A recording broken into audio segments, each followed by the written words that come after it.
And to discuss this, I'm now joined live by Josh Wilson, the Federal Labor member for Fremantle. Josh, thank you so much for your time today. Not at all. Nice to be with you. Firstly, of course, we know that Daniel Andrews and the Labor Party, they swept to a very thumping election victory last night. Why do you think we have seen this result in Victoria? Well, I think it shows that Australians want positive leadership. They want unity from government. They want people to act in their best interests in a constructive, focused way. Daniel Andrews and his team have delivered that. I congratulate them for the work they've done and obviously for the campaign that they ran. That's been endorsed by the people in Victoria. I think that's really heartening from my point of view. It's consonant with the approach that we've taken federally as a Labor team. We're focusing on the big issues. We're focusing on energy and climate policy. We're focusing on things like a Federal Integrity Commission, support for the things that we share, hospitals and schools and protection for our environment. And that's been endorsed by the people of Victoria, and I can understand why that's the case. With any election, there's obviously an analysis of what happened, what can be improved. Do you think that the knifing of Malcolm Turnbull determined the outcome?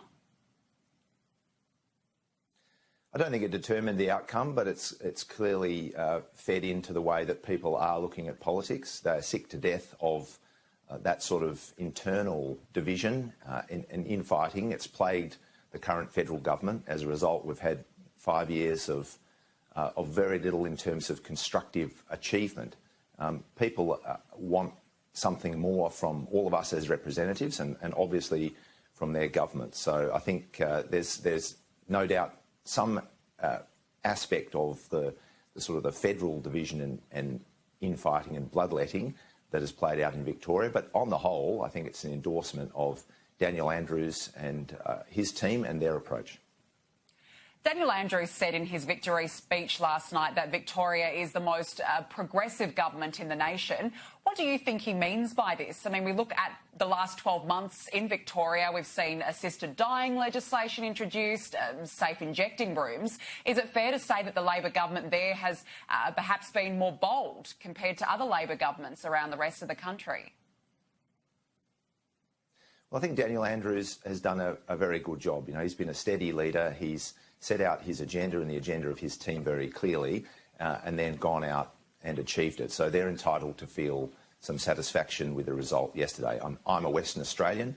I think we saw a similar result in March 2017 with the election of the McGowan government here. I don't want to be in a contest of who's more progressive or which state is pushing ahead with those kinds of measures more successfully. I think the McGowan government here in Western Australia has also shown that if you go to the community and you say, I've got a plan for the future, I want to take on the big challenges, and here in WA includes the visionary MetroNet public transport program, people respond to that. That's what they want from government. And I think we've seen it both in Western Australia and now again in Victoria. Let's move on to another topic now. The government wants laws to allow them access to encrypted messages. This bipartisan committee is currently scrutinising the bill. Both sides are pushing for it to be approved in the next 2 weeks. If it has the bipartisan support, why is it stalling? Why isn't it being passed? Well, the point that you made at the beginning there, it's being considered by a committee and that committee's work has some way to go. The Parliamentary Joint Standing Committee on Intelligence and Security has a critical function in looking at these things. The Labor opposition has said throughout this process and throughout this term of government that we will always work constructively with the government on matters of security, but we expect the same in return. Unfortunately, we don't always get that, and that seems to be the case here. There's a little bit of that sort of fear-mongering and game-playing going on. The Joint Standing Committee should be able to complete its work.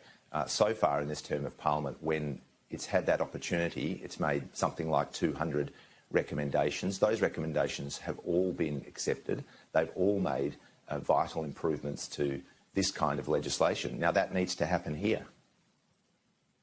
And do you agree with measures to give government access to encrypted messages?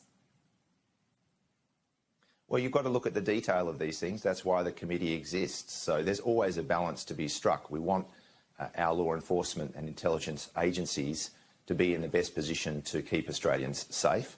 But at the same time, people have a right to privacy, and we've seen in the past examples where those things are done badly. It's not just about an individual's communications. It can be a whole set of data that belongs to all of us that then becomes vulnerable. So I think in this case we want a deliberate, careful, thorough process. That means that the committee in question needs to be able to complete its work. And I'd also just make the point that Labor, the Shadow Attorney General and our leadership have reached out to the government on this particular issue, as we've done in the past, and said, we want to be constructive, talk to us.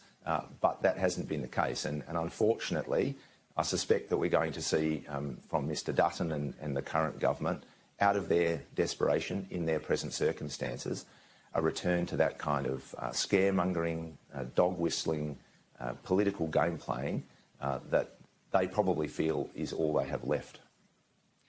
Just finally, The Australian is today reporting that dozens of former judges have heaped further pressure on the Prime Minister to establish a federal anti-corruption watchdog, of course something that Labor has vowed to implement if it wins the federal election. Tomorrow, Cathy McGowan will introduce a private members bill, which will be seconded by Rebecca Sharkey. So it does appear that Labor will at least have a few of the crossbenchers on its side. Well, that's right. I welcome that. I mean, it's an important change to install more trust and more integrity in our system. Obviously, 34 judges have written to Mr Dutton encouraging the government to wake up and have a look at what the community is calling for and, of course, what Labor's calling for. It's another example when you think about a government that's had 5 years and done sort of two-thirds of bugger all. The things that have been achieved despite them. The Banking and Financial Sector Royal Commission, a range of things have essentially been achieved belatedly and painstakingly against the resistance of this government, and that's why they really, on the whole, give this sort of impression of being essentially an opposition in exile. Josh Wilson, Federal Labor member for Fremantle, thank you so much for your time today.